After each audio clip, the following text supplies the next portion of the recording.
Combien c'est merveilleux de reconnaître l'amour de Dieu, cet amour qui nous a touchés, qui a touché le plus profond de notre cœur et qui nous a emmenés à nous repentir, qui nous a emmenés à changer de voie, à abandonner nos péchés, à renoncer à certaines choses que nous faisions, à vouloir créer en nous ce désir d'aimer comme lui-même nous a aimés. Et aujourd'hui, certains chrétiens préfèrent chercher dans la Bible des versets qui justifient le divorce. Et cela, en fait, vient de ce que l'évangile de la croix n'est plus prêché. Pour cela que les frères et sœurs sont dans cette démarche de chercher à vouloir divorcer, se séparer, recommencer une autre vie. En effet, le Seigneur nous a demandé de tendre notre joue, non? Il va même jusqu'à dire que si nous n'agissons pas de la sorte, dans ce cas, nous ne valons pas mieux que les personnes qui ne sont pas nées de nouveau. J'aimerais parler de cœur à cœur avec vous. Qu'est-ce qui nous a emmenés à nous repentir et à changer? N'est-ce pas l'amour de Dieu qui s'est révélé dans notre cœur? Et lorsque cet amour nous a bouleversés, est-ce que nous n'avons pas recherché à être animés de ce même cœur qui s'est révélé à nous, qui nous a permis de changer? Et il faut être sincère concernant celui qui a divorcé. Cette personne aura toujours de l'animosité dans son cœur contre son conjoint. Ça, c'est systématique, c'est naturel, c'est humain. Et nous pouvons comprendre malgré tout qu'une sœur ou un frère veuille divorcer.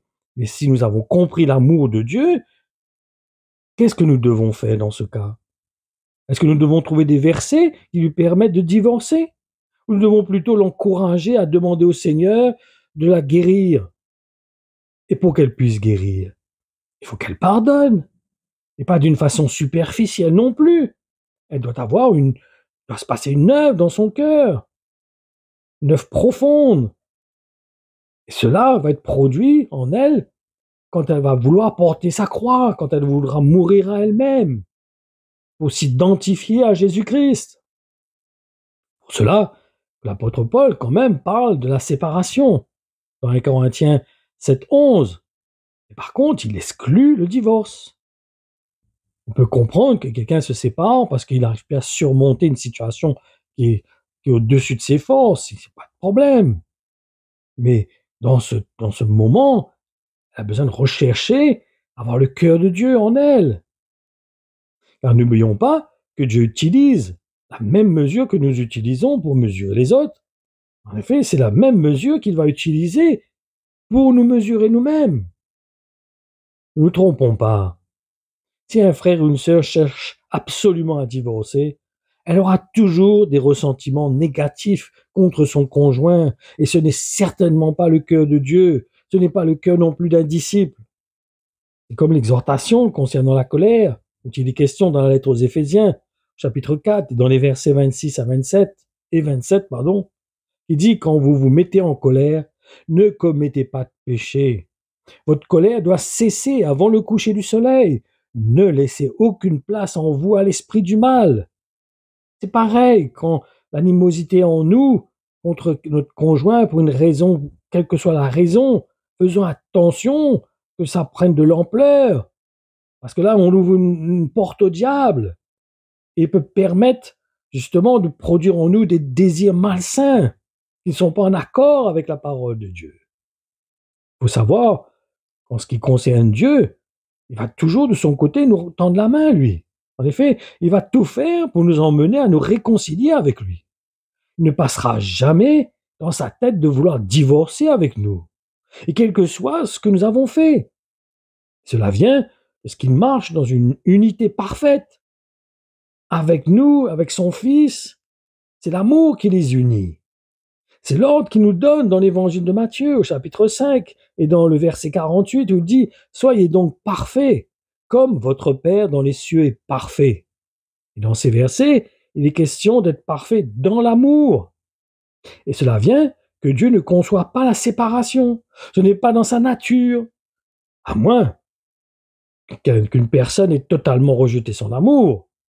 Mais il faut vraiment aller dans un extrême. Et personnellement, c'est pas moi qui vais me permettre de dire quelles sont ses limites, à ne pas dépasser.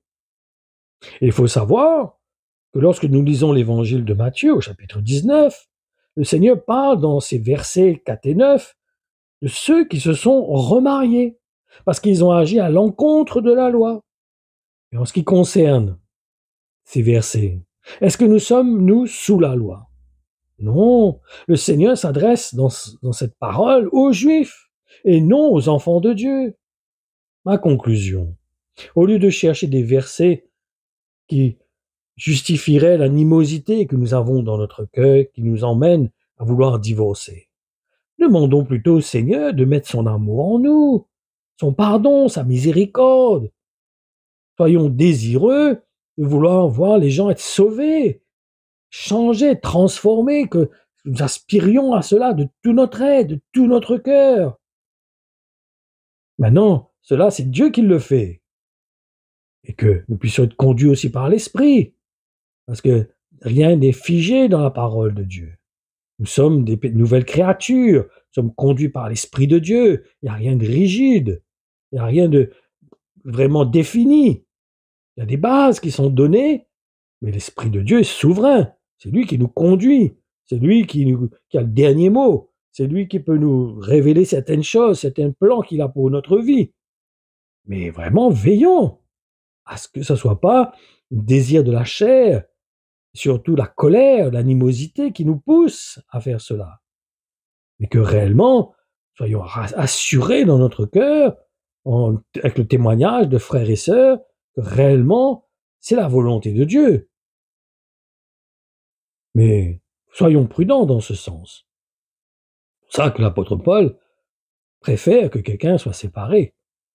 Après, au fur et à mesure, Seigneur emmènera les circonstances. C'est lui qui va conduire les choses. Donc faisons-lui confiance. Tout est permis par tout. Dieu emmène toutes choses pour le bien de ses enfants. N'oublions pas cela. Il fait concourir toutes choses pour notre bien, non pour nous détruire. Donc faisons-lui confiance. Son amour est parfait.